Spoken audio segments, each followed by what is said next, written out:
ارادہ کیا تھا کہ رمضان سے پہلے کے جو کام ہیں ان پر کچھ روشنی ڈالی جائے تاکہ رمضان آنے سے پہلے رمضان کی تیاری ہو جائے. کام سے پہلے کام کی تیاری ہوتی ہے. جب کوئی بہت اہم مہمان آنے والا ہوتا ہے تو اس کے آنے سے پہلے انتظام کیا جاتا ہے. اسے کہاں بٹھانا ہے, کہاں سلانا ہے, کہاں نہلانا ہے, واش روم کہاں ہے, کھلانا کیا ہے, کس طرح سے اس کو پروٹوکول دینا ہے. آنے کے بعد نہیں ہوتا یہ کام. تو رمضان آنے سے پہلے اگر ہم اس کی تیاری کر لیں گے تو اس مہمان کی انشاءاللہ قدر ہوگی, اور عزت دار انسان کو اگر عزت دی جائے تو وہ اس کا بدلہ ضرور دیتا ہے. دو قسم کے لوگ ہوتے ہیں نا, ایک احسان فراموش ہوتے ہیں اور ایک وہ ہوتے ہیں جو تھوڑے سے احسان کا بدلہ بھی بہت زیادہ دیتے ہیں. احسان فراموش, آپ احسان کرتے رہیں تو ان کی صحت پہ کوئی فرق نہیں پڑتا. تو رمضان ایک ایسا مہمان ہے جو احسان فراموش نہیں ہے, بلکہ آپ اگر اس کو عزت دیں گے, اس کا احترام کریں گے, اس کا اکرام کریں گے تو آپ کو بہت نواز کے جائے گا. آپ اگر بعض مہمان ہیں نا سادہ چائے پلائیں گے تو وہ آپ کو دودھ پتی پلائے گا. آپ اسے انڈے والا برگر کھلائیں گے تو وہ آپ کو پیزا کھلائے گا. کچھ مہمان ایسے ہوتے ہیں. آپ اگر اسے بغیر بوٹی کی بریانی کھلائیں گے تو وہ آپ کو گوشت والی بریانی کھلائے گا. تو رمضان ایک ایسا مہمان ہے جو تھوڑا سا اکرام کرنے پر بھی آپ کو بہت زیادہ نوازتا ہے, تھوڑا نہیں نوازتا. لیکن رمضان کی جو نوازشیں ہیں, رمضان کے جو تحفے ہیں, جو رمضان آپ کو گفٹ دے گا اگر آپ اس کو عزت دیں گے تو وہ اس کا گفٹ ہونا ان لوگوں کی سمجھ میں آتا ہے جن کا آخرت پر ایمان ہو. جو آخرت کو نہیں مانتے, دنیا کو مسافر خانہ نہیں سمجھتے, انہیں رمضان جو کچھ دے کر جاتا ہے, جو گفٹ دے کر جاتا ہے, اس گفٹ کی ان کی نظر میں قدر نہیں ہوتی. سمجھ میں آ رہی ہے بات؟ مثال سے سمجھاتا ہوں. چھوٹے بچے جب پیدا ہوتے ہیں اور فیملی پلاننگ والوں کے غم میں اضافہ ہوتا ہے تو اکثر رشتہ دار بچوں کو لفافوں میں پیسے دے رہے ہوتے ہیں. کچھ کھلونے دے دیتے ہیں, جھنجھنا پکڑا دیا, تو بچے کو جھنجھنا اچھا لگتا ہے. لیکن اگر کسی رشتہ دار نے 5,000 کا نوٹ بچے کو پکڑا دیا, وہ بچے کو وہ سمجھ میں نہیں آتا, حالانکہ وہ جھنجھنے سے زیادہ مہنگا ہے اور اس میں ہزاروں جھنجھنے آ سکتے ہیں. لیکن بچہ اپنی حماقت اور بے وقوفی کی بنیاد پر 1-2 روپے والی ٹافی کو تو قدر کی نظر سے دیکھتا ہے, وہ 5,000 کے نوٹوں کو قدر کی نظر سے. پھر وہی بات, جواب آنا چاہیے نا. وہ 5,000 کے نوٹوں کو قدر کی نظر سے نہیں دیکھتا, کہتے یہ تو ایسا ہی ہے, کھائے گا اس کو. تو اس میں اس 5,000 کے, ابھی تک تو 5,000 کا نوٹ ہے, میرا خیال ہے 50,000 کا نوٹ بھی عنقریب آنے والا ہے. جس حساب سے معیشت ڈاؤن ہو رہی ہے تو 50,000 کا نوٹ بھی عنقریب آ جائے گا. بلکہ تول کے نوٹ بکیں گے, 1 کلو 5,000 کے نوٹ چاہیے مجھے, اس طرح سے سیٹ اپ چلنے والا ہے. تو اب بچے کے دل میں جو 5,000 کے نوٹ کی قدر نہیں ہے, اس میں 5,000 کے نوٹ کا قصور ہے یا بچے کا قصور ہے؟ بچے کا قصور ہے. بھائی یہ 5,000 کے نوٹ میں ٹافیوں کے ڈبوں کے ڈبے آ سکتے ہیں.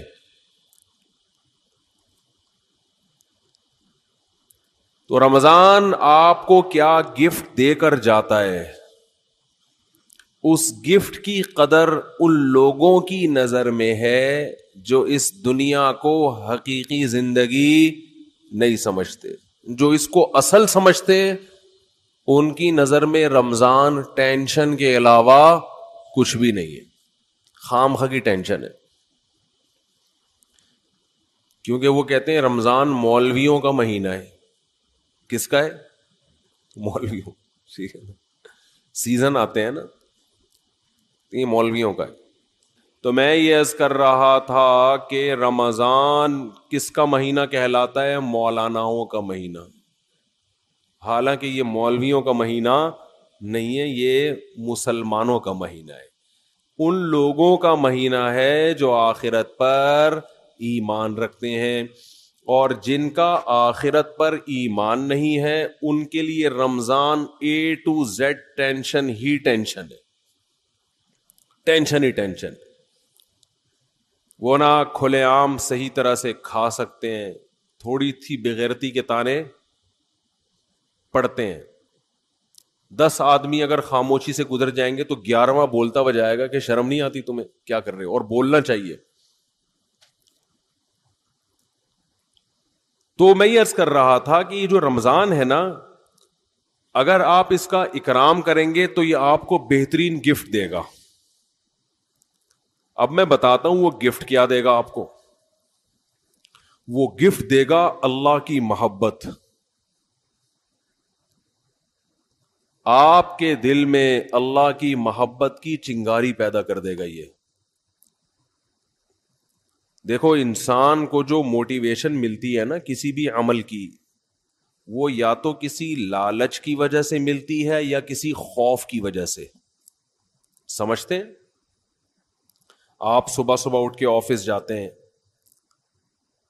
مشکل کام ہے, دل تو نہیں چاہتا انسان کا اٹھے جائے, دل چاہتا ہے پڑا رہے, لیکن آپ جاتے ہیں. یہاں خوف بھی ہے اور لالچ, محبت, پیسے کی محبت. لالچ کو ہم محبت سے تعبیر کرتے ہیں, ذرا مہذب لفظ ہے. آپ جاتے ہیں, ایک محبت ہے پیسے سے, ہر انسان کی نیچر ہے کہ پیسے آئیں گے تو گٹکا بھی کھائیں گے, نسوار کا انتظام بھی ہوگا, پان کا انتظام بھی ہوگا, گھر میں راشن بھی ڈلے گا, بہت ساری چیزیں آئیں گی. اگر یہ محبت پیسے کی ختم ہو جائے تو آپ کو عمل پہ موٹیویشن نہیں ملے گی. بعض دفعہ خوف ہوتا ہے انسان کے دل میں. خوف کیا کرتا ہے کہ آپ کو یہ ڈر ہے کہ اگر میں آفس نہیں گیا, میں نے یہ کام نہیں کیا تو مجھے جاب سے نکال دیا جائے, میں غریب ہو جاؤں گا. یہ خوف ہے جو آپ کو ابھارتا ہے عمل پہ. ماہرین یہ کہتے ہیں کہ خوف سے بھی کام ہوتا ہے اور محبت میں بھی ہوتا ہے, لیکن خوف سے جو کام ہوتا ہے اس کام میں مزہ نہیں آتا, لہذا وہ کام زیادہ جاندار نہیں ہوتا. لیکن محبت کی وجہ سے جو کام ہوتا ہے وہ کام مزیدار بن جاتا ہے, کیونکہ آپ کی محبوب چیز آپ کو اس میں ملنے والی ہوتی ہے. سمجھ میں آ رہی ہے بات کہ نہیں آ رہی ہے؟ غزوہ احد میں صحابی رسول, غزوہ بدر میں ایک صحابی شریک نہیں ہو سکے. انہیں نہیں پتا تھا کہ میدان جنگ جنگ کا میدان قائم ہو جائے گا اور یہ ہوگا اور وہ ہوگا، انہیں نہیں پتا تھا. جب مسلمانوں کو فتح ہوئی تو انہوں نے منت مانی. منت ہوتی ہے نا، اللہ میرا یہ کام ہو جائے تو میں یہ کروں گا، میرا یہ کام ہو جائے تو میں یہ کروں گا. یہ واجب ہو جاتی ہے، اس لیے منتیں نہیں ماننی چاہیے. لوگ کہتے ہیں نا اللہ میرا فلاں کام ہو گیا تو میں اتنے روزے رکھوں گا، اتنا صدقہ کروں گا، وہ فرض ہو جائے گا آپ کے اوپر. اس لیے ویسے ہی دعا مانگ لیا کریں اللہ سے. بعض لوگ اتنی اونچی اونچی منتیں مان لیتے ہیں پھر ان سے پوری ہوتی نہیں ہے. تو اسلام میں الفاظ کی بہت ویلیو ہے. اور منت زبان سے ہوتی ہے، صرف دل میں ارادے سے نہیں ہوتی. اس کو عربی میں نظر کہتے ہیں، نظر، اردو میں منت. تو ان صحابی کو غزوہ بدر میں شرکت کا موقع نہیں ملا تو انہوں نے منت مانی، نظر مانی کہ اے اللہ اگر دوبارہ کوئی میدان جہاد گرم ہوا تو میں ایسی بہادری سے لڑوں گا، لَيَرَيَنَّ اللَّهُ مَا أَصْنَعُ، اللہ دیکھے گا کہ میں کیا کرتا ہوں. بظاہر یہ تکبر والے الفاظ ہیں. بظاہر یہ الفاظ کیا ہیں؟ تکبر والے، کہ اللہ دیکھے گا کہ میں کیا کر کے دکھاتا ہوں. لیکن بعض جملے الفاظ کے اعتبار سے تکبر والے ہوتے ہیں مگر حقیقت میں وہ ایک ناز کی کیفیت ہوتی ہے. ناز، کہ اللہ میں وہ کچھ کروں گا کہ تو بھی دیکھے گا، خوش ہو جائے گا، تو ایسا کر کے دکھاؤں گا بہادری. جب غزوہ احد میں مسلمانوں کے قدم اکھڑے ہیں، ان صحابی کو اللہ سے کیا ہوا وعدہ یاد آیا کہ میں نے اللہ سے معاہدہ کیا تھا کہ اللہ میں ایسے بہادری کے جوہر دکھاؤں گا کہ تو دیکھے گا کہ میں کیا کر رہا ہوں. تو یہ کیا کر رہے تھے؟ کھجور کھا رہے تھے نا. تو کھجور کا تھیلا انہوں نے پھینکا اور انہوں نے کہا کہ جنت اتنی قریب ہے میرے اور کھجور کھانے کا وقت بہت طویل ہے، اتنا ٹائم لگے گا اس میں، یہ تو بہت دیر ہو جائے گی. اور گئے میدان جنگ میں، بہادری سے لڑے، اتنی بہادری سے لڑے اور شہید ہوئے کہ انگلیوں کے پوروں سے، فنگر پرنٹ سے ان کی بہن نے ان کو پہچانے کہ میرے بھائی کی لاش ہے یہ.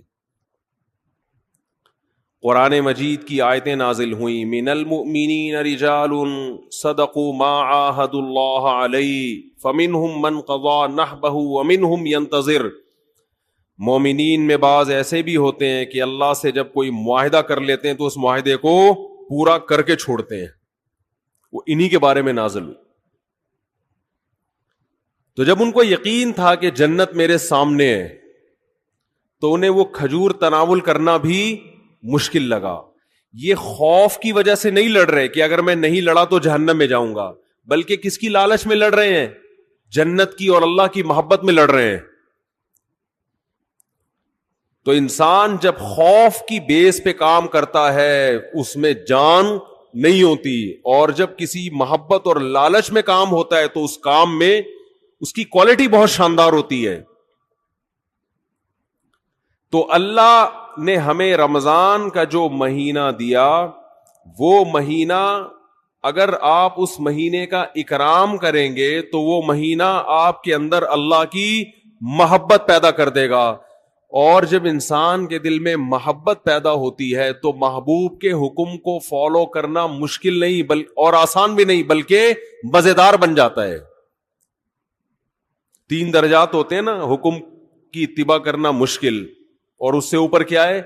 مشکل ختم ہو گئی، نہ مزیدار ہے نہ مشکل ہے. لیکن اس سے اوپر کا درجہ کیا ہے کہ حکم پر عمل کرنا کیا بن گیا؟ مزیدار بن جائے گا. یہ کیفیت انسان کی ہو جاتی ہے. تو اگر آپ رمضان کا حقیقی معنوں میں اکرام کریں گے تو رمضان آپ کو اللہ کی محبت کا گفٹ دے کے جائے گا. وہ کیسے؟ زبان آج بہت خشک ہو رہی ہے، پانی نہیں ہے یا موسم میں شاید خشکی ہے، کچھ ایسا سیٹ اپ ہے. موسم میں خشکی ہے میرا خیال ہے. تو رمضان جو ہے آپ کو اللہ کی محبت کا, جزاک اللہ وسلم. اتنا یخ ٹھنڈا پانی بس کافی ہے, یہ گرم نہیں ہے, سادہ. پہلے ہی گلا ہمارا بیٹھا رہتا ہے, اوپر سے اور بٹھا دیں گے. تو اللہ کی محبت کا گفٹ دے کے کیسے؟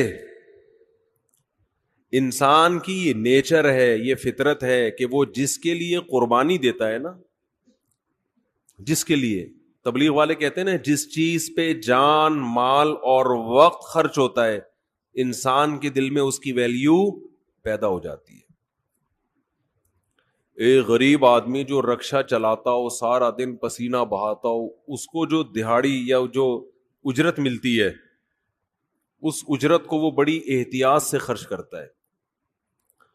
اور ایک آدمی وہ ہے جس کے ابا کا انتقال ہوا اور 6 رکشے اس کو وراثت میں مل گئے.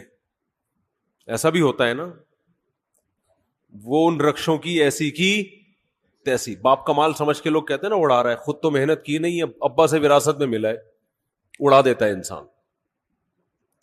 تو ہمیں جو ایمان کی نعمت ملی ہے یہ وراثت میں ملی ہے, اس میں ہمارا خون پسینہ, بولو نا کیا ہو گیا, نہیں بہا. ابا چونکہ مسلمان تھے, اماں مسلمان تھیں, اس وجہ سے ہم بھی کیا ہو گئے, تو ایک پسینہ نہیں بہا ہمارا, خون کا ایک قطرہ نہیں بہا, تو فری پھوکٹ میں ہمیں کیا مل گیا. حضرت بلال کو اسلام فری میں نہیں ملا. وہ جب مسلمان ہوئے گرم ریتوں پہ لٹایا گیا, ان کو سینے پہ بھاری بھرکم پتھر رکھے گئے. کیا اللہ نے لوگوں, کچھ لوگ کیسے خاندانی بنائے ہیں, وہ نظریات کو فالو کرتے ہیں, وہ کلچر کو فالو نہیں کرتے. حضرت بلال کو کیا مل رہا تھا اس میں, اچھی بلی زندگی گزر رہی تھی, غلام تھے وہ, تو حبشی لوگ غلام ہی ہوا کرتے تھے عربوں کے, کھانا پینا مل رہا تھا, ایک ٹینشن.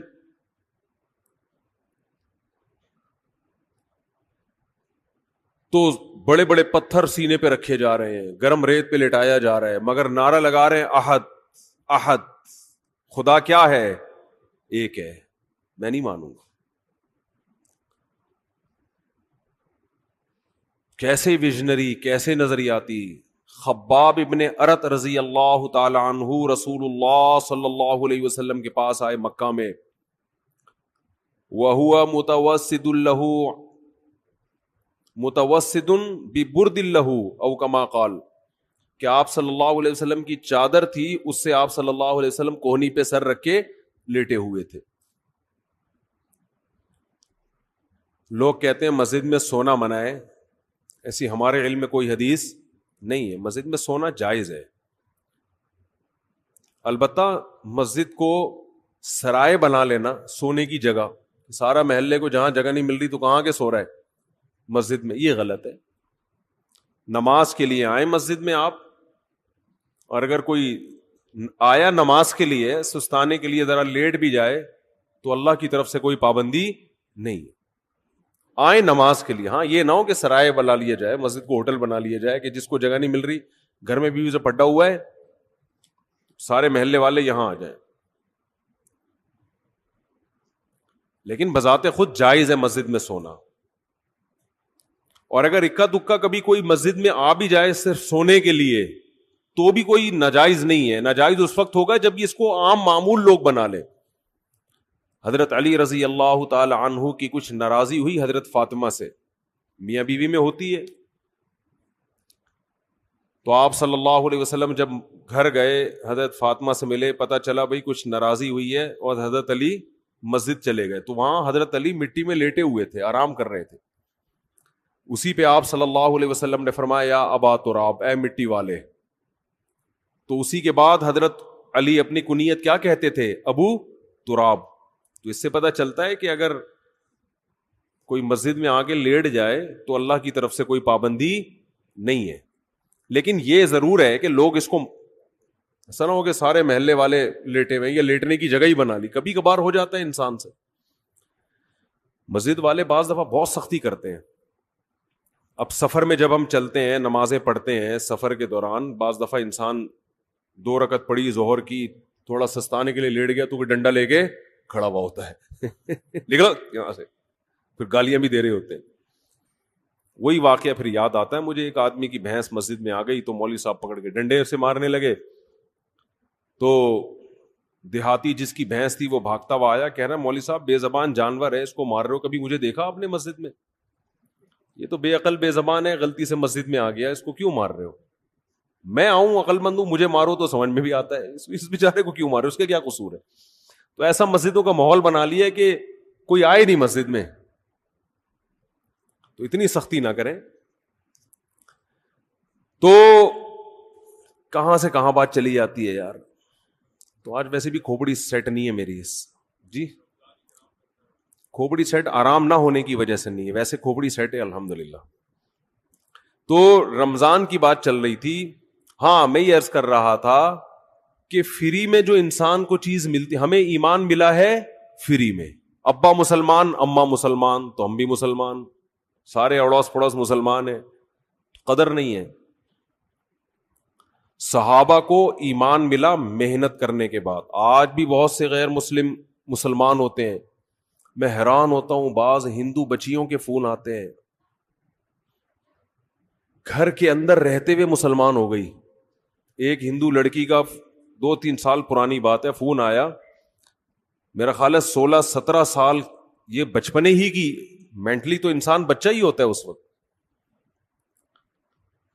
اس نے اسلام قبول کیا, پورے رمضان کے روزے بھی گھر میں رکھے, کسی نے اس کو تبلیغ نہیں کی, نماز بھی چھپ چھپ کے گھر میں پڑھ رہی ہے. اور والدین اتنے سخت ہیں کہ اگر ان کو پتا چل گیا تو جان سے مار دیں گے, یہ خطرہ ہے. میں نے اس سے پوچھا, 2-3 سال پرانی بات ہے, میں نے پوچھا آپ کو کس نے تبلیغ کی؟ اس نے کہا میری یہ سمجھ میں نہیں آتا کہ ہمارے والدین پتھر کی بنی ہوئی مورتیوں کو کیوں پوجتے ہیں, ان میں کیا رکھا ہوا ہے؟ صبح مٹھائی رکھ کے جائیں گے, شام کو بھی وہ مٹھائی ویسی کی ویسی. جو بھگوان مٹھائی نہ کھا سکے وہ ہماری حاجت روائی مشکل کشائی کہاں سے کرے گا؟ اتنے بڑے بڑے عقل مندوں کو یہ بات سمجھ میں نہیں آ رہی, ایک 15-16 سال کی بچی کو یہ بات سمجھ میں آ گئی, اس کی کھوپڑی میں آ گئی یہ بات. کہہ رہی پھر میں نے ویڈیوز دیکھی یوٹیوب پہ علماء کی, اور وہ پھر اللہ نے اس کو ہدایت دی, تو وہ وہیں اس نے کلمہ پڑھا, وہیں مسلمان ہوئی, کسی کو نہیں بتایا کیونکہ مار دیں گے اس کو. چھپ کے نمازیں پڑھ رہی, ایسے بہت ہیں, ایک نہیں ہے. تو یہ وہ لوگ ہیں جن کی اسلام پر کچھ خرچ ہوا ہے, محنت ہوئی ہے. ہمیں اسلام ملا ہے فری میں, قربانی نہیں ہے. تو اللہ رمضان کے ذریعے, حج کے ذریعے, قربانی کے ذریعے, مختلف عبادتوں کے ذریعے ہم سے قربانی دلواتے ہیں کہ کچھ کرنا پڑے گا. سورہ عنکبوت میں اللہ نے کیا فرمایا کہ تم یہ سمجھتے ہو کہ تم جنت میں داخل ہو جاؤ گے, وَهُمْ لَا يُفْتَنُونَ, تمہیں آزمایا نہیں جائے گا, ایسا نہیں ہو سکتا, اللہ آزمائے گا. تو آزمانے کے طریقے نماز بھی ہیں, آزمانے کے طریقوں میں زکوٰۃ, صدقات و خیرات بھی ہے, آزمانوں کے طریقے میں ایک طریقہ کیا ہے؟ رمضان بھی ہے. تو یہ وہ مہینہ ہے جس کا آپ اگر اکرام کریں گے تو یہ آپ کے دل میں جانے سے پہلے پہلے اللہ کی محبت کی چنگاری بھڑکا کر چلا جائے گا. اور جب اللہ کی محبت کی چنگاری بھڑکے گی دل کے اندر تو آپ کے لیے عمل کرنا مشکل نہیں, آسان نہیں, بلکہ مزیدار ہو جائے گا. کیونکہ محبوب کی خاطر قربانی دینے میں انسان کو مزہ آتا ہے, بشرطے کہ اس کو پتا ہو کہ میرا محبوب مجھے دیکھ رہا ہے, اس کو یہ پتا ہو. کیسی مسلمانوں کی ترتیب دائیں بائیں ہو جاتی ہے, سب پوری دنیا میں ایک ہلچل مچ جاتی ہے. تو رمضان کا اکرام کیسے کرنا ہے, اس میں 2-4 چیزیں میں آپ کو بتا کے بس بیان کو آج میں ختم کرتا ہوں. سب سے پہلا تو ہے فرض روزے. یہ تو رمضان تو رکن ہے نا, رمضان کے روزے, ابھی سے نیت کریں کہ رمضان کا ایک روزہ بھی قضا نہیں کرنا ہے، تو کچھ بھی ہو جائے. دیکھو جو سوچ کے روزے رکھتا ہے نا، اس کے لیے روزہ رکھنا مشکل ہے. جو نہ رکھنے کا آپشن ہی ختم کر دے، اس کو پتہ بھی نہیں چلتا پورا مہینہ گزر جاتا. بعض لوگ روزے کے بارے میں سوچتے ہیں رکھوں کہ نہیں رکھوں، ان کے لیے ایک ایک روزہ ٹینشن ہے، ایک ایک روزہ ٹینشن. اور اگر آپ نے یہ عزم کر لیا کہ بھائی میں مسلمان ہوں، نو کا آپشن میرے پاس نہیں ہے، تو پتہ ہی نہیں چلتا. ویسے ایک روزہ رکھو کتنا مشکل کام ہے بھائی. ہم لوگوں سے کو بتاتے ہیں پیر اور جمعرات کا روزہ سنت ہے، اچھا خاصا ٹینشن ہوتی ہے کیونکہ سنت ہے نا، فرض تو نہیں ہے. رکھیں نہیں رکھیں ایک ٹینشن، رکھنے کے بعد بھی بعض دفعہ آدمی سوچ رہا ہوتا ہے یار نہ رکھتا تو اچھا تھا. بعض دفعہ یہ بھی وسوسے آنا شروع ہوتے ہیں شیطان کی طرف سے. لیکن جو کام کرنا ہی کرنا ہے تو اس میں انسان فارغ ہو جاتا ہے کہ بھئی یہ اس میں ٹینشن ختم ہو جاتی ہے. تو یہ نہ سوچیں کہ میں کتنے رکھوں گا. خواتین کے جو ایام ہوتے ہیں نا مینسز کے، ان ایام کی حفاظت، ان کو شمار کرنا عورت پہ فرض ہے. یہ خوب سمجھ لیں.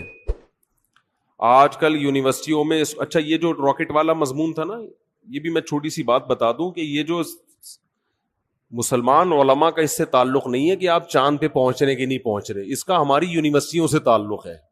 چاند پہ پہنچنے کے طریقے یونیورسٹیوں میں پڑھائے جاتے ہیں.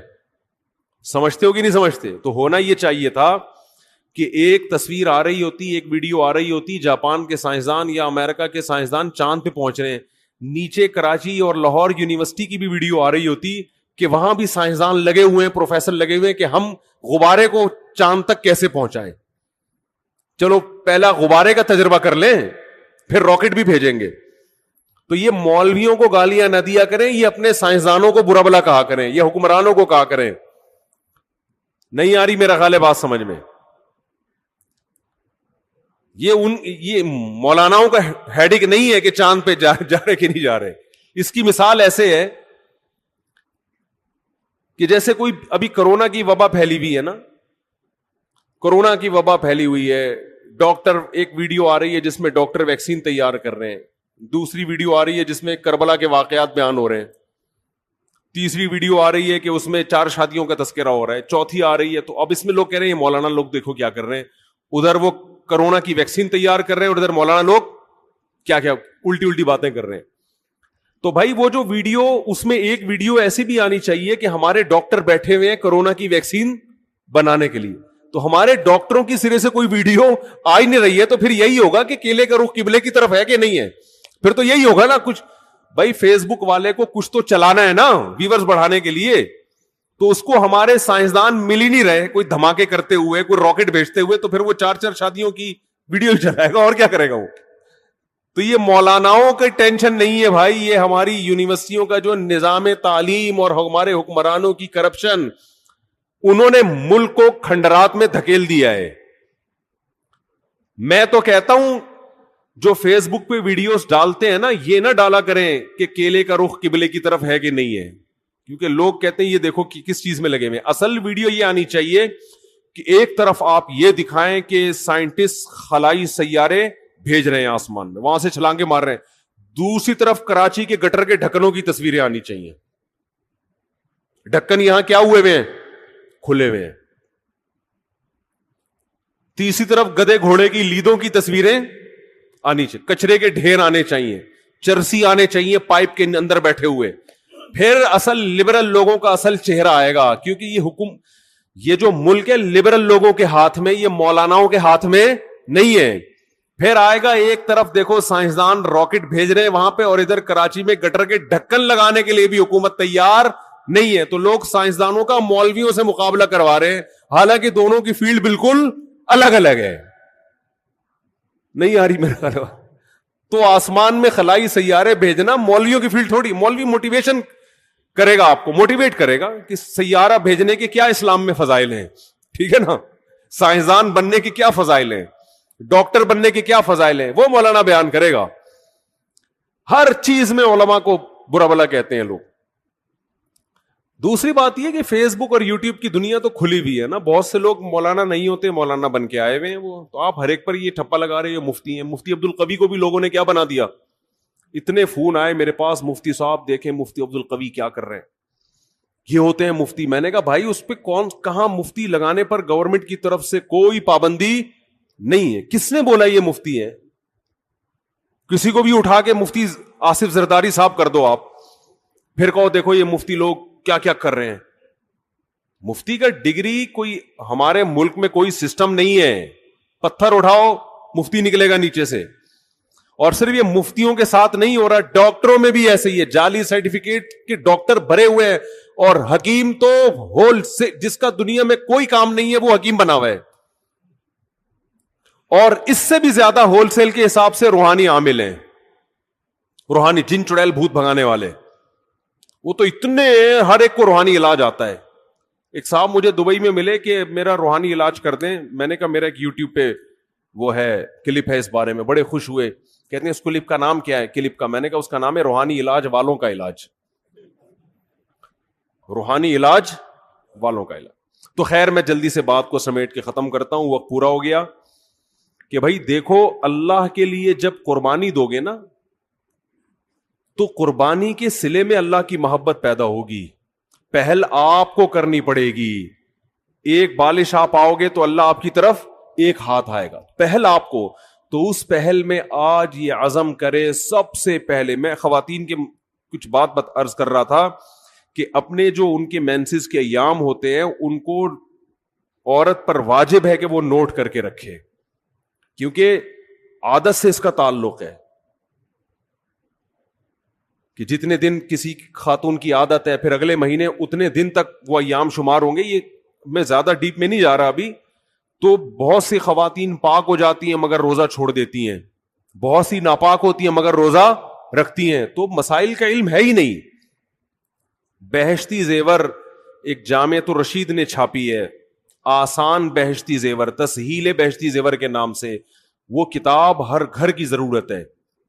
اس میں بہت روز مرہ کے مسائل لکھے ہوئے. ہمارے اہل حدیث حضرات اس پہ اعتراضات کرتے ہیں, تو کسی مسئلے پر اعتراض کریں تو میرے سامنے لے کر آئیں اس کو.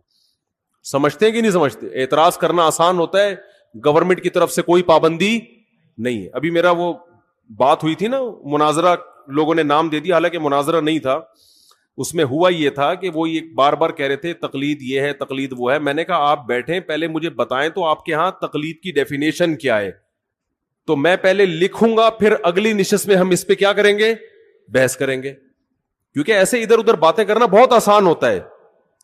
تو سامنے بیٹھ کے آپ مجھے ریٹرن لکھ کے دیں, میں پہلے آپ کے دعوے کو سمجھوں گا آپ کا دعویٰ ہے کیا, پھر ہم اس پہ بحث کریں گے. تو محترم نے دعویٰ یہ بتایا کہ کسی کی کو بلا دلیل فالو کرنا کیا کہلاتا ہے, تقلید, اور یہ حرام ہے, ناجائز ہے. تو میں نے کہا کسی کی بھی تقلید و حرام ہے؟ انہوں نے کہا کسی کی بھی تقلید و حرام ہے. وہ موجود ہے, ریکارڈ ہے. تو میں نے ان سے کہا کہ اچھا کوئی تابعی اگر صحابی کی تقلید کرتا ہے بغیر دلیل ان کی بات کو مانتا ہے تو یہ بھی حرام ہے. اب وہ یہاں کی بات کو انہوں نے کیا شروع کر دیا, گھمانا. وہ کہہ رہے ہیں کہ وہ بھئی آپ نے خود ہی دعویٰ کیا, یا تو آپ دعوے سے رجوع کرو, میں تو موقع دے رہا ہوں آپ کو دعوے سے رجوع کرنے کا, میں کوئی بحث تھوڑی کر رہا ہوں آپ سے. آپ کہہ دو بھائی مجھ سے تھوڑی سی مسٹیک ہوئی تھی تقلید کی ڈیفینیشن کرنے میں, بلکہ اصل میں یہ نہیں بلکہ یوں ہے. تو میں نے کہا یہ تو حدیث کی کتابوں میں بہت سے فتوے, صحابہ کے تابعین نے آ کے مسئلہ پوچھا, انہوں نے جواب دے دیا, وہ چلے گئے, نہ انہوں نے دلیل پوچھی نہ انہوں نے دلیل بتائی. تو کہہ رہے ہیں آپ حوالہ پیش کریں, تو میں نے کہا آپ انکار کریں کہ ایسا نہیں ہے تو میں حوالہ پیش کروں گا, نہ انکار کر رہے ہیں, ٹھیک ہے نا. میری عادت ہے گل ویلے دی تے پھل موسم دا, ٹو دا پوائنٹ بات کرنے کی عادت ہے. تو انہوں نے اس کو مناظرہ بنا دیا, بحث کی طرف لے کر چلے گئے. تو مجھے غصہ آیا پھر کہ بھئی میرا ٹائم ویسٹ کرنے کے لیے آیا ہو. میں کوئی پروفیشنل مناظر نہیں ہوں, نہ میں آپ سے مناظرے کے لیے بیٹھا ہوں, اور میرا دل صاف تھا لہذا میں نے ان کو ریکارڈ کرنے کی بھی اجازت دی. انسان کے دل میں چور ہوتا ہے تو ریکارڈ کرنے کی اجازت نہیں دیتا, اور میں نے ان کو یہ کہا لائیو نہیں کریں, کیونکہ بعض دفعہ انسان کی زبان سے ایسی بات نکل جاتی ہے کہ وہ پبلش کرنے کی نہیں ہوتی. لیکن انہوں نے خیر اس کو لائیو بھی چلایا اور جو کچھ ہوا سب کے سامنے ہے. تو گل ویلے دی پھل موسم دا، ٹو دا پوائنٹ بات ہونی چاہیے. تو وہ یہ سمجھ رہے تھے شاید میں ان کو نیچا دکھانا چاہتا ہوں. ماں نہ میں نیچا دکھانا چاہتا ہوں بھائی، میں آپ سے آپ کا دعویٰ سمجھنے کی کوشش کر رہا ہوں کہ آپ کا تقلید کے بارے میں موقف کیا ہے. وہ کہنے تفسیر کی فلاں کتاب میں یہ لکھا. بھائی تفسیر کی کتاب میں کیا لکھا ہے یہ تو مفسر کا موقف ہے نا. میں تو اہل حدیث کا موقف پوچھنا چاہتا ہوں، آپ کا موقف کیا ہے. تو آج کا جو دور ہے نا حق کو سمجھنے کا نہیں ہے، بس ایک دوسرے کو نیچا دکھانے کا وہ ہے. تو بات کیا چل رہی تھی یہ؟ ہاں میں یہی کہہ رہا تھا یہ جو بہشتی زیور کتاب ہے نا مسائل کی، یہ گھر میں رکھیں. یہ بہت ہندوستان میں اس کتاب کو اللہ نے جتنی مقبولیت عطا فرمائی ہے اتنی مقبولیت کسی دوسری کتاب کو نہیں ملی ہے. جہیز میں خواتین کو یہ کتاب دی جاتی تھی تو جامعۃ الرشید نے آسان کر کے چھاپی ہے. اور اگر کوئی اہل حدیث حضرات کہتے ہیں یہ غلط ہے، یہ قرآن و سنت کے خلاف ہے، تو مجھے بتائیں کون سا مسئلہ قرآن و سنت کے خلاف ہے، میں اس کا جواب دوں گا انشاءاللہ. اور پھر ان سے کہیں کہ آپ ایک ایسی کتاب لے کر آئیں جو قرآن و سنت کے موافق ہو. آپ تو مسائل کی کتاب لکھیں نا، آپ کی تو کوئی ہے ہی نہیں اس طرح کی. یہ فوراً جواب میں کہتے ہیں ہماری کتابیں یہ جو ابو داؤد اور بخاری ہماری ہیں. تو آپ بخاری اور ابو داؤد گھر میں رکھیں اور روز مرہ کے مسائل آپ اس سے نکالیں، آپ کو نہیں ملیں گے. تبھی تو علماء کتابیں لکھتے ہیں کہ آسان کر کے قرآن و سنت کی روشنی میں مسائل کا علم کو ایک جگہ جمع کر دیا جائے. تو آپ لکھ لیں کوئی کتاب، آپ بخاری مسلم سے ہی لکھ لیں. نہ خود لکھ رہے ہیں نہ لکھی بھی کتاب، کیڑے نکالنا ہے بس. ابھی وہ مشہور فتنہ پرست نے کیا کیا ہے، وہ میرا ایک بیان میں ایک نازیبہ الفاظ آئے تھے جس سے میں نے معذرت بھی کی کہ وہ ہے نا مفسرین کے بارے میں نے کہا، حالانکہ وہ میرا مقصد مفسرین نہیں، ان کے حوالے، کہ آپ بار بار مفسرین کے جو حوالے دے رہے ہیں تو ان حوالوں کا تذکرہ نہ کریں. آپ سے جو سوال پوچھا جا رہا ہے اس کا جواب دیں. تو ایک مشہور زمانہ ہے، انہوں نے کیا کیا، توصیف الرحمان راشدی نے یہ کہا، فلانے نے یہ کہا، سب کے جو اس طرح کی چیزیں ہیں نا نکال کے کلپ بنا کے مارکیٹ میں چلا دیا. تو علماء کی باتوں کو میں جو اس طرح کی نیگیٹو چیزوں کو اگر آپ کتابوں سے جمع کرنا شروع کریں گے اور تقریروں سے جمع کر کے کلپ بنائیں گے تو اس سے معاشرے میں جوڑ پیدا نہیں ہوگا بلکہ توڑ پیدا ہوگا. یہ بالکل ایسے ہی ہے جیسے آپ سب کی دعوت کریں اور آپ بولیں تمہارے ابا نے فلاں سن میں یہ غلط کام کیا، تمہارے چاچا نے فلاں سن میں یہ غلط کام کیا، تمہارے ماموں نے فلاں سن میں یہ غلط کیا، اور تمہاری پھپھو ایک دفعہ پکڑی گئی تھی بھاگ کے، پھر آئی تھی توبہ کر لی تھی لیکن پکڑی گئی تھی، اور تمہاری خالہ کو بھی میں نے دیکھا ہے ٹکٹکی باندھ کے تمہارے چاچو کو دیکھ رہی تھی. یہ سارا کر کے آپ نے ایک دسترخوان پہ سب کو دعوت کی اور یہ کلپ چلا دی اور کہا میں جوڑ پیدا کرنے کے لیے یہ کام کر رہا ہوں، میرا مقصد امت میں توڑ نہیں ہے. واڑے واہ خدا کی قسم مزہ آ گیا. تو بعض لوگوں کا یہ کام ہے، فلاں بزرگ نے اپنی کتاب میں یہ لکھا، فلاں بزرگ نے اپنی کتاب میں یہ لکھا، فلاں بزرگ نے اپنی کتاب میں یہ لکھا، فلاں دیوبندی نے اپنی کتاب میں یہ، فلاں بریلوی نے تقریر میں یہ کہا، فلاں اہل حدیث نے تقریر میں یہ کہا، فلاں نے، اور وہ اتنا ملغوبہ بنا کے سب علماء سے لوگوں کو بدگمان کر کے کہا کہ میرا کام امت میں جوڑ پیدا کرنا ہے، میں فرقہ پرستی اور توڑ کو کبھی پنپنے نہیں دوں گا. خدا کی قسم اس سے بڑا لطیفہ دنیا میں کوئی ہو نہیں سکتا. مثبت چیزوں کو ہائی لائٹ کیا جاتا ہے. ہر انسان سے غلطیاں ہوتی ہیں، ہر انسان سے. علماء اس بارے میں ایک اصول بیان کرتے ہیں کہ آدمی غلط ہو، آدمی غلط ہو، پھر اگر وہ صحیح بات بھی کرے تو اس کی وجہ سے متاثر مت ہو. جیسے غامدی صاحب نے اسلام کا بیڑا غرق کر دیا، دو چار اچھی باتیں بھی کرتے ہیں، وہ جنت جہنم کی بھی تھوڑی سی باتیں کر لیتے ہیں، لیکن ویسے پورا انہوں نے پردہ کے بھی دھجیاں اڑا دی، عدت کے حکام کی دھجیاں اڑا دی، داڑھی کا انکار کر دیا، اور پتہ نہیں کیا کیا. دو چار باتیں اچھی کر لیتے ہیں کہ اللہ کا وجود ہے، اللہ کی توحید ہے، ملحدوں کے خلاف تقریریں بھی ان کی ملتی ہیں. اور بعض دفعہ بندہ کیا ہوتا ہے، صحیح ہوتا ہے لیکن اس سے غلطیاں ہوتی ہیں. تو اگر کوئی بندہ ٹھیک ہے، اس سے کبھی غلطی ہو رہی ہے تو آپ اس کی غلطی کو اچھال رہے ہو، اس کا مطلب آپ غلط ہو، آپ کی سوچ کیا ہے، غلط ہے، آپ نیگیٹیوٹی کو فروغ دے رہے ہو معاشرے میں. تو خیر کہاں سے کہاں بات چلی گئی، ہم تو رمضان شوال میں الجھے ہیں. تو بہشتی زیور کتاب ہے، مسائل بہشتی زیور حضرت مولانا اشرف علی تھانوی کی. جہاں حضرت مولانا اشرف علی تھانوی کا نام آئے گا لوگ فوراً کہتے ہیں انہوں نے اپنے نام کا کلمہ پڑھایا تھا، اشرف علی رسول اللہ. میں ممبر پہ بیٹھ کے دعوے سے کہتا ہوں انہوں نے کبھی اپنے نام کا کلمہ نہیں پڑھایا. اس کے میں ویڈیو ریکارڈنگ میں جواب دے چکا ہوں. اور اس جواب کا جو جواب آیا ہے نا وہ ادھورا آیا ہے, اس میں میری پوری اعتراضات کا جواب دیا نہیں گیا ہے. اس لیے میں کہہ رہا ہوں ایک دفعہ سامنے بیٹھ کے میں محترم سے اشکال کر لوں گا کہ حضرت نے اشرف علی تھانوی جو کلمہ پڑھوایا ہے اس کی حقیقت کیا ہے. میں سامنے بیٹھ کے میں مناظرہ نہیں کروں گا, بحث بھی نہیں. جیسے لوگوں کو اجازت ہوتی ہے نا سوال پڑھنے کی, بھائی محترم کی مجلس میں لوگوں کو اجازت ہے کہ سوال پڑھ کے سناتے ہیں, تو ہمیں بھی تو اجازت دو نا. میں نہیں پڑھ سکتا تو میرا کوئی نمائندہ چلا جائے گا, وہ جا کے آپ کی خدمت اقدس میں سوال پڑھ لے گا. آپ کا ظرف اتنا بھی نہیں ہے کہ آپ کسی کو آپ کی مجلس میں سوال پڑھنے کی اجازت دے دو. ہم نے تو یہاں کھلی اجازت دی ہوئی ہے نا, بیان کے بعد سب کو اجازت ہے سوال پوچھنے کی. تو حضرت مولانا اشرف علی تھانوی نے اپنے نام کا کلمہ نہیں پڑھایا, وہ غلط حوالے دے رہا ہے, جھوٹ بول رہا ہے. اور اگر پڑھایا ہے کلمہ فرض کر لیں تو پھر وہ مسلمان نہیں ہے, پھر آپ ان کو مسلمان کیوں کہہ رہے ہو؟ جو آدمی یہ دعویٰ کرے کہ مولانا اشرف علی تھانوی نے اشرف علی رسول اللہ کا کلمہ پڑھوایا ہے, کیا وہ مسلمان ہو سکتا ہے جو یہ کلمہ پڑھوائے؟ قادیانی مرزا غلام احمد قادیانی کے نام کا کلمہ پڑھتے ہیں, اس وجہ سے کافر ہے یا نہیں ہے؟ تو میں یہ کہتا ہوں پھر یہ منافقت کیوں کرتے ہو کہ ایک طرف کہتے ہو حضرت مولانا اشرف علی تھانوی نے اپنے نام کا کلمہ بھی پڑھوایا اور دوسری طرف آپ ان کو مسلمان بھی کہتے ہو. یہ پھر منافقت ہے. جو اپنے نام کا کلمہ پڑھوائے وہ بزرگ تو دور کی بات, وہ مسلمان نہیں ہو سکتا. تو آپ ایک دعویٰ کرو پڑھوایا ہے کہ نہیں پڑھوایا, اور اگر آپ کہتے ہو کہ پڑھوایا ہے مگر وہ پھر بھی مسلمان ہے تو پھر کیوں مسلمان ہے؟ اس کی تعویل کیا کرتے ہو آپ؟ تو وہ تعویل آپ کر کے بتاؤ آپ. تو بہشتی زیور بہت شاندار کتاب ہے. باقی دیکھو دنیا میں کوئی کتاب ایسی نہیں ہے اللہ کی کتاب کے علاوہ کہ A to Z بالکل ٹھیک ہو, اس میں غلطی کا امکان نہ ہو. یہ ہم بہشتی زیور کے بارے میں بھی دعویٰ نہیں کرتے. بہشتی زیور میں 15 شعبان کے روزے کو مستحب لکھا ہے, لیکن ہم اس روزے کو مستحب نہیں مانتے کیونکہ اس میں حدیث صحیح نہیں ہے. تو یہ تو چھوٹی موٹی مسٹیک تو دنیا میں ہر شخص سے ہو سکتی ہیں. ہمارے شیخ حضرت مفتی رشید احمد صاحب کی فتاوی کی کتاب ہے احسن الفتاوی, بہت شاندار فتوے ہیں اس میں, بہت بہترین مدلل, لیکن اس کے ہر جز سے کوئی بھی متفق نہیں ہے. وہ تو دنیا میں کوئی کتاب ایسی نہیں ہے. تو اب اس کا یہ حل تھوڑی ہے کہ کتابوں کو اٹھا کے آپ پھینک دیں. اس کا حل یہ ہے کہ علماء اس پہ حاشیے چڑھاتے ہیں, اس پہ اپنی تقریضات لکھتے ہیں, تو پھر اشکالات اور تعلیقات ہوتی ہیں اس کے اوپر.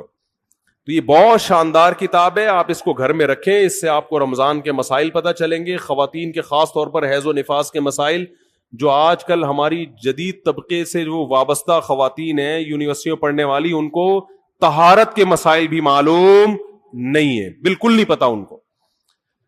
تو رمضان کا پہلا خاندانی کام آپ نے کیا کرنا ہے بھائی؟ جلدی سے بات کو ختم کر رہا ہوں میں. ایک روزہ بھی نہیں چھوڑ, یہ آپشن ہی ختم, چاہے سحری میں آنکھ کھلے یا نہیں کھلے. اس سے روزے آسان ہو جائیں گے, ورنہ ٹینشن. دوسرا کام خاندانی کیا کرنا ہے؟ تراویح کی نماز. کیا کام کرنا ہے بھائی؟ اور تراویح 20 رکعتیں ہیں, 8 رکعتیں بولو نہیں. حضرت عمر سے 2 روایتیں, ایک 8 والی اور ایک 20 والی, کہ حضرت عمر نے کتنی دیکھو نبی صلی اللہ علیہ وسلم نے تراویح کی کتنی رکعتیں پڑھی ہیں, کوئی بے غبار حدیث میں ہمیں اس کا تذکرہ نہیں ملتا. بس اتنا ہے کہ 3 دن پڑھی ہے, بس. کتنی پڑھی ہے ہمیں نہیں پتا. یہ ہمیں حضرت عمر کے عمل سے پتا چلتا ہے, کیونکہ حضرت عمر بدعتی بولو نہیں ہو سکتے, کیونکہ انہوں نے جب جماعت سے 20 رکعتیں پڑھائی ہیں حضرت عمر نے, تو اس کا مطلب نبی نے ان 3 دن میں کتنی پڑھی تھی. اور ایک ضعیف روایت میں اس کا تذکرہ بھی ہے کہ نبی نے 20 رکعتیں پڑھی ہیں. تو ضعیف روایت کی تائید جب خلفائے راشدین کے عمل سے ہو گئی تو وہ ضعیف بھی عملاً کیا بن گئی؟ صحیح بن گئی ہے وہ. تو حضرت عمر سے 2 ہیں, 8 بھی اور 20 بھی. 8 والی پر امت نے کسی امت نے عمل ہی نہیں کیا, کیونکہ وہ بالاتفاق مضطرب ہونے کی وجہ سے ضعیف ہے, سند کی وجہ سے نہیں بلکہ مضطرب. کیونکہ جو راوی حضرت عمر سے 8 بیان کر رہا ہے وہی کتنی بھی بیان کر رہا ہے؟ 20 بیان کر رہا ہے. اور جب ہم صحابہ کے دور میں دیکھتے ہیں تو ہمیں سب جگہ 20 نظر آ رہی ہیں, 8 کہیں بھی نظر نہیں آ رہی. تو یہ کیسے ممکن ہے کہ حضرت عمر نے 8 شروع کی ہوں اور کوفہ, بصرہ, دمشق, شام, مصر سب جگہ 20 ہو رہی ہوں؟ اس سے پتہ چلتا ہے کہ حضرت عمر سے جو 20 والی روایت ہے وہ صحیح ہے, 8 والی صحیح نہیں ہے. اور اس کی سب سے بڑی دلیل یہ ہے کہ موطا امام مالک میں ہے 8 رکعتوں والی, جو امام مالک نے نقل کی ہے, لیکن امام مالک خود 8 کا فتویٰ نہیں, وہ خود 20 سے زیادہ کے قائل ہیں, وہ تو 20 کے بھی نہیں 36 کے قائل ہیں. تو یہ کیسے ممکن ہے کہ کتاب کا مؤلف 8 والی ذکر کر رہا ہو مگر خود اس روایت کو وہ اس پر عمل نہ کر رہا ہو؟ ان باتوں کا کسی اہل حدیث عالم کے پاس جواب نہیں ہے. ترمذی میں ایک روایت پیش کی جاتی ہے امام احمد بن حنبل سے, یہ روایت ہے کہ اس میں کوئی مخصوص عدد ثابت نہیں ہے, جتنی چاہے پڑھ لو, لیکن امام احمد کی جو اپنی اصل کتابیں فقہ کی, اس میں امام احمد کے شاگرد جو امام احمد سے ذکر کرتے ہیں وہ ذکر کرتے ہیں امام احمد بن حنبل کے نزدیک بھی 20 رکعتیں مختار ہیں. سمجھ نہیں آ رہی میرا خیال ہے بات. تبھی فقہ حنبلی میں تراویح کی رکعتیں کتنی ہیں؟ 20. اور امام ابو حنیفہ کے نزدیک بھی. لوگ پتہ ہے مجھ سے کیا کہتے ہیں, لوگ جو ہے نا کہتے ہیں کہ یار آپ ان حدیثوں کا انکار کر رہے ہو جس میں 8 آتا ہے. 8 والی جو بخاری کی حدیث ہے نا, اس کا تراویح سے کوئی تعلق نہیں ہے. بخاری میں آتا ہے نبی رمضان اور غیر رمضان میں 8 پڑھتے تھے, اس کا تراویح سے کوئی تعلق, وہ تو غیر رمضان میں بھی تھی. اتنی سینس نہیں ہے یار, آپ ہمیں قرآن و حدیث سکھا رہے ہو اور ہمیں اپنا مقلد بنا رہے ہو, اتنے بڑے بڑے مجتہدین کی تقلید چھوڑ کے. میں لوگوں سے ایک بات کہتا ہوں, ایک قرآن و حدیث وہ ہے جو ابو حنیفہ, شافعی, مالک اور احمد بن حنبل نے سمجھا, اور ایک قرآن و حدیث وہ ہے جو 15ویں صدی کے مولوی سمجھ رہے ہیں. کس کی فہم زیادہ صحیح ہوگی؟ بولو بھائی. ایک قرآن وہ ہے جو انجینئر بیان کر رہا ہے حدیث, ایک حدیث کی تفصیل وہ ہے جو امام مالک بیان کر رہے ہیں, ابو حنیفہ بیان کر رہے ہیں, جن کی 80 ہجری میں پیدائش ہوئی ہے, تابعین میں سے ہیں, جو امام شافعی بیان کر رہے ہیں. تم امام شافعی کو چھوڑ رہے ہو, تم امام ابو حنیفہ کو چھوڑ رہے ہو, تم امام مالک کو چھوڑ رہے ہو, تم احمد بن حنبل جیسے محدث اور فقیہ جو امام بخاری کے استاذوں میں ہیں, ان کو چھوڑ کر فالو کس کو کر رہے ہو؟ انجینئر کو. اور تم کہہ رہے ہو ہم صرف قرآن و حدیث کو مانتے ہیں, ہم کسی اور چیز کو نہیں مانتے. تم قرآن و حدیث کو نہیں مانتے میرے بھائی, تم مقلد ہو, اندھے مقلد ہو. تم قرآن و حدیث کی اس تشریح کو مانتے ہو جو انجینئر کر رہا ہے, اس تشریح کو نہیں مانتے جو احمد بن حنبل کر رہے ہیں, جو ابو حنیفہ کر رہے ہیں, جو امام مالک کر رہے ہیں, جو امام شافعی کر رہے ہیں. یہ بڑے بڑے تابعین, تبع تابعین, مجتہدین جن کو پوری امت نے فالو کیا ہے. تو 8 رکعت کی جو موطا امام مالک کی حدیث ہے, اس 8 رکعت پہ امام مالک نے فتویٰ نہیں دیا. کیوں؟ اس لیے کہ وہ حدیث مضطرب ہے, اس میں راوی ایک بیان پہ ٹکتا نہیں ہے, کہیں 20 بیان کرتا ہے, کہیں 8. جب راوی کے بیان میں تضاد ہو تو حدیث مضطرب ہونے کی وجہ سے رد ہو جاتی ہے. اور میں آخری بات کر کے بیان کو ختم کرتا ہوں, یہ جو تراویح کا لفظ ہے یہ 8 رکعتوں پہ فٹ ہی نہیں بیٹھتا ہے. اس کا بھی میں جواب سوال کر رہا ہوں لیکن کوئی جواب نہیں دے رہا. دیکھو اپنی مرضی کے سوال بنا کے جواب دے دیا کرو تو لوگ واہ واہ کریں گے. آپ میرے ساتھ یہ ہو رہا ہے, میں جو بیانات میں اعتراض کرتا ہوں نا اس کا جواب نہیں مجھے ملتا, خود سے اعتراض بنا کے کیا کر دیا جاتا ہے جواب. جیسے میں نے بتایا تھا کہ حرم میں 4 مصلے تھے, حنفی, مالکی, شافعی, حنبلی, 4 مصلے تھے نا کئی سو سال تک, جو کہ نہیں ہونے چاہیے, ایک ہی ہونا چاہیے تھا مصلی. تو لوگوں نے اعتراض کیا 4 مصلے تھے حرم میں, یہ دیکھو کتنا غلط, یہ حنفی مالکی ایسے ہوتے ہیں. تو میرا سوال یہ تھا کہ 5واں کیوں نہیں تھا اس وقت؟ اس کا مطلب 5واں فرقہ وجود میں آیا ہی نہیں تھا, وہ اب پیدا ہوا ہے. وہ ٹھیک ہے 4 غلط تھے, لیکن اس غلط کو بھی صحیح ان 4 میں سے ایک نہیں کیا ہے. سمجھ رہے ہیں کہ نہیں بھئی ایک امام ہونا چاہیے, 4 الگ الگ جماعتیں نہیں ہونی چاہیے. لیکن اس کا مطلب 700 سال تک امت یہ سمجھتی رہی کہ اہل سنت والجماعت کے 4 نمائندے ہیں, 4 مکتب فکر, 5واں کوئی تھا ہی نہیں, لہذا اس کا کوئی مصلی تھا ہی نہیں. تو سوال یہ تھا, لیکن جب سوال یہ پوچھا جائے تو ایسے جواب ملتا ہے کہ وہ سوال ہی پی جاتے ہیں. سوال یہ جواب یہ دیا کہ غلط ہو رہا تھا, یہ بدعت ہے, اور یہ بدعت ہے, یہ ناجائز ہے. تو ہم کب کہہ رہے ہیں کہ صحیح تھا بھائی وہ, لیکن یہ پوری دنیا میں نہیں ہو رہا تھا, یہ صرف حرم میں ہو رہا تھا. اور اس کو ختم بھی حنبلیوں نے کیا ہے کہ نہیں جی امام ایک ہونا چاہیے, سارے چاہے حنفی ہو شافعی ہو اس امام کے پیچھے نماز پڑھیں گے. سمجھ میں آ رہی ہے بات کہ نہیں آ رہی؟ تو سوال یہ تھا کہ 700 سال یا 400 سال تک امت کی نمائندگی ان 4 مکاتب فکر نے کی ہے حرم میں، 5ویں نے کوئی اپلیکیشن بھی نہیں دی، اس کا مطلب 5واں تھا ہی نہیں. اور جو آپ یہ مختلف الفاظ بیان کرتے ہو کہ امام احمد بن حنبل اہل حدیث تھے، فلاں میں اہل حدیث تھے، تو امام احمد بن حنبل اگر اس طرح کے اہل حدیث تھے تو پھر امام احمد بن حنبل کے فالوورز کو اہل حدیث کیوں نہیں کہا جاتا ہے، حنبلی کیوں کہا جاتا ہے؟ نہیں آ رہی بات میرا خیال. یہ ایسے ہی ہے جیسے جماعت المسلمین والے کہتے ہیں کہ ہم نبی کے دور سے ہیں، اور پھر بخاری میں دکھاتے ہیں جماعت المسلمین کے الفاظ. او بھائی یہ والی جماعت المسلمین نہیں تھی، یہ تو باقاعدہ آپ نے رجسٹر کروائی ہے 1975 میں. وہ جماعت المسلمین صحابہ کو جماعت المسلمین کہا گیا ہے. تو یہ جو اہل حدیث کا لفظ ہمیں پرانے وقتوں میں ملتا ہے، یہ محدثین کے لیے ملتا ہے، یہ کسی مخصوص فرقے کے لیے نہیں ملتا. پھر بھی میں اہل حدیث کو اہل سنت میں داخل سمجھتا ہوں، میں پھر بھی ان کو نہیں کہتا کہ جہنم میں جائیں گے، لیکن میں کہتا ہوں کہ آپ کم از کم اس چند 100 سال پہلے آپ پیدا ہوئے ہیں، آپ کی جماعت وجود میں آئی، ہم پھر بھی آپ کو گلے لگانے کے لیے تیار ہیں، اور ہم صدیوں سے چلے آ رہے ہیں. آپ ہمیں کیا کر رہے ہو؟ آپ ہمیں گمراہ لوگوں میں داخل کر رہے ہو. تو اسلام بہت پہلے بر صغیر میں آیا ہے، جس شکل میں آیا وہی شکل ٹھیک ہے، بات کی چیزوں پر اعتماد نہیں ہوتا ہمیں. تو میں ایک بات کر کے بیان کو ختم کرتا ہوں. یہ جو 8 کا لفظ ہے نا، تراویح کا لفظ ہے، یہ 8 رکعتوں پر صادق بولو نہیں آتا. بہقی کی حدیث ہے اور بھی روایتیں اس بارے میں کہ اسلاف جب تراویح کی نماز پڑھا کرتے تھے، اسلاف سے مراد صحابہ تابعین، تو 4 رکعتوں کے بعد آرام کیا کرتے تھے. تو اس لیے 4 رکعت کو ترویحہ کہا گیا. کیا کہا گیا؟ ترویحہ. روح سے نکلا ہے، روح. استراحت کا لفظ سنا ہے آپ لوگوں نے؟ آرام. استراحت کسے کہتے ہیں؟ آرام. ترویح آرام دینا. راحت، راحت کا لفظ تو اور آسان ہے نا. ارے راحت کا لفظ نہیں سنا؟ راحت کسے کہتے ہیں؟ آپ کہہ رہے ہوں گے وہ اسے کہتے ہیں ہمارے محلے میں رہتی ہے. راحت کہتے ہیں آرام، ریسٹ. استراحت، راحت. روح یروح ترویحا، باب تفعیل میں جب جاتا ہے آرام دینا. تو ترویحتن، کیونکہ 4 رکعتوں کے بعد آرام کرتے تھے تو ان 4 رکعتوں کو کیا کہا گیا؟ ایک ترویحہ، یعنی ریسٹ ہے اس کے بعد. اب ترویحہ کا جو لفظ ہے نا، 4 رکعتوں کے بعد کیا ہو رہا ہے؟ ریسٹ. اٹ از کالڈ ترویحہ. سب کو پتہ ہے 4 رکعتوں کو ترویحہ کہتے ہیں. 2 ترویحوں کو عربی میں کہیں گے ترویحتان. کیا کہیں گے؟ جیسے رجل کا معنی ایک آدمی، رجلان 2 آدمی. عربی میں 2 کے لیے الگ لفظ استعمال ہوتا ہے، 2 سے زیادہ کے لیے الگ.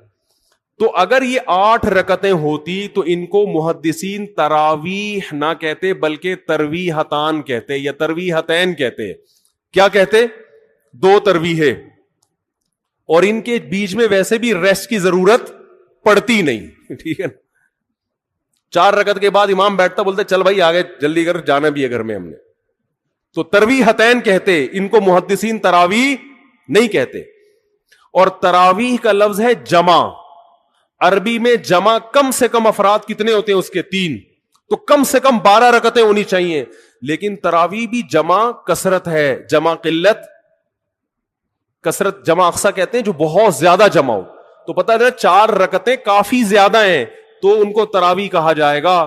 4 رکعتیں تھوڑی سی بھی ہو تو ان کو تراویح. 4 رکعتیں اگر 3 دفعہ آئیں گی تو اس کو بھی علی وجہ الکمال ہم پورے طور پر تراویح کا لفظ اس پہ صادق نہیں آئے گا. بات آ رہی ہے سمجھ میں کہ نہیں آ رہی ہے؟ سمجھ میں سب آ رہی ہے، لیکن گھننے بن جاتے ہیں، گھماتے ہیں. اب دیکھیں نا یوٹیوب پہ اس کا جو بیان آئے گا نا اس میں گھمایا ہوا ہوگا، اس میں گھمایا یہ اپنی طرف سے نکالا ہوا ہے. اپنی طرف سے نہیں بھائی، بہقی کی حدیث ہے، مصنف ابن ابی شیبہ کی روایتیں ہیں، آپ دیکھ لو. اس میں لوگ کہتے ہیں حوالہ کیوں نہیں دیا مفتی صاحب نے؟ آپ انکار کرو میں حوالہ دوں گا انشاءاللہ. آپ انکار کرو کہ ایسا نہیں ہے، ہم ٹائم بچا رہے ہیں اپنا. وہ مجھے کہہ رہے تھے نا اس بحث میں کہ مفتی صاحب آپ دلیل دو، جو دعویٰ کرے دلیل اس کے ذمے ہے. میں نے کہا دلیل اس کے ذمے اس وقت ہے جب سامنے والے دعوے کا انکار کرے. میں نے ستار بھائی کو میں نے کہا کہ ستار بھائی تم نے 1 لاکھ روپے لیے ہیں. ستار بھائی کہہ رہے ہیں نہیں، ہاں لیے ہیں. تو مجھے کیا ضرورت ہے میں گواہ پیش کروں کہ دلیل دوں؟ وہ مان رہا ہے. تو یہ سب مانتے ہیں. یہ تو علماء جس نے بھی حدیث کی کتابیں پڑھی ان کو پتا ہے کہ ترویح کا لفظ اس لیے لکھا ہوا ہے اس میں. تو اسلاف سے مسجد نبوی میں حرم میں ایک رمضان بھی ایسا نہیں گزرا جب سے حضرت عمر نے 20 رکعتیں شروع کرائی ہیں کہ 20 رکعت سے ایک رکعت بھی کم ہوئی. زیادہ تو ہوئی ہیں, کم بولو نہیں ہوئی ہیں. ایک امت اتنی بڑی گمراہی پر 1400 سال سے جمع ہو گئی.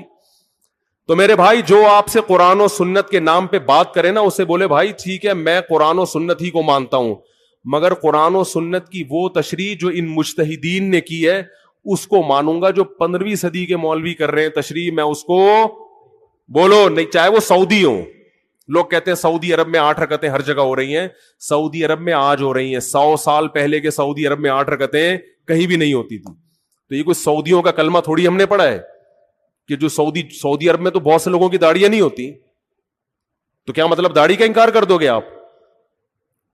تو ہم نے فالو کرنا ہے امام مالک کو, امام احمد بن حنبل کو, امام شافعی کو. یہ بڑے بڑے محدثین تھے, مجتہدین تھے. خلفائے راشدین کو, خلفائے راشدین کے دور میں کوئی ایک روایت دکھا دو 8 رکعتوں والی, کوئی ایک روایت. ہاں جو حضرت عمر سے موطا میں منقول ہے اس کا جواب میں نے دے دیا. اس کے علاوہ کہیں دکھا دو کہ بصرہ میں, کوفہ میں, دمشق میں, صحابہ تابعین کے دور میں رمضان میں 8 رکعتوں سے جماعت سے نماز کسی نے پڑھی ہو. تو نہیں ہے کچھ بھی اس میں. تو اس لیے جو طریقہ صدیوں سے تواتر کے ساتھ چلا آ رہا ہے وہ کتنی رکعتوں کا ہے؟ 20 رکعتوں کا. تو اسی کو فالو کرنا چاہیے. تو دوسرا کام آپ نے خاندانی کیا کرنا ہے؟ تراویح پابندی سے پڑھنی. سمجھ میں آ رہی ہے بات؟ تو یہ 2 کام فی الحال کریں, کچھ پیکج اگلے جمعے میں انشاءاللہ بیان کریں گے. تو اسی سے انشاءاللہ اللہ کی محبت کی چنگاری آپ کے دل میں پیدا ہوگی. اللہ ہمیں سمجھنے کی, عمل کی توفیق عطا فرمائے.